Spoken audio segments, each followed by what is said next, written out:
Today, we are diving into a list of ETFs that are promising some truly jaw-dropping dividend yields. But how are these numbers even possible? We're going to break down the data, follow the clues, and figure out exactly what is going on here. Okay, let's just rip the Band-Aid off and start with the biggest number on the list. An annual dividend yield of over 358%. Yeah, you heard that right. 358. And believe it or not, it's not a one-off. The very next fund on the list is sitting at over 291%. And the one after that is over 275%. I promise you, these are not typos. These are the actual listed yields. So this obviously brings us to the big question, how on earth is a dividend yield this high even possible? I mean, is this for real? Is it sustainable? And maybe most importantly, what's the catch? Let's start digging. To get to the bottom of this little mystery, our first move is to look a lot closer at the source list itself. You know, the clues are usually hiding in plain sight, and in this case, they're right there in the names of these funds.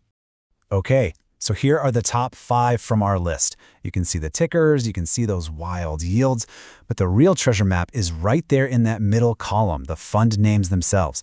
Let's start breaking them down. So we're going to put on our detective hats for a second and really decode the language these fund managers are using. Because trust me, these names are not chosen by accident. They're basically telling us their entire game plan. If you scan the full list, not just the top 5, you start to see the same phrases popping up again and again and again.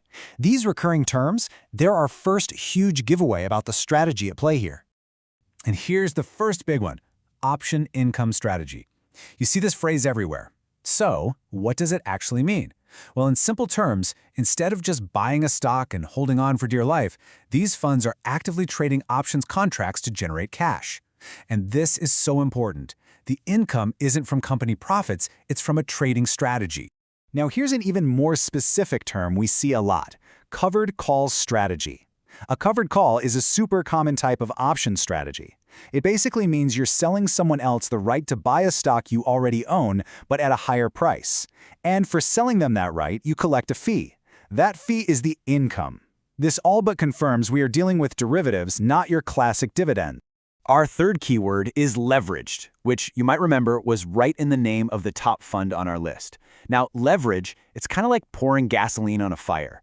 It means you're using borrowed money to try and magnify your investment returns. And yeah, it can amplify your gains, but, and this is a big but, it's a double-edged sword. It also amplifies your losses, adding a whole other layer of risk.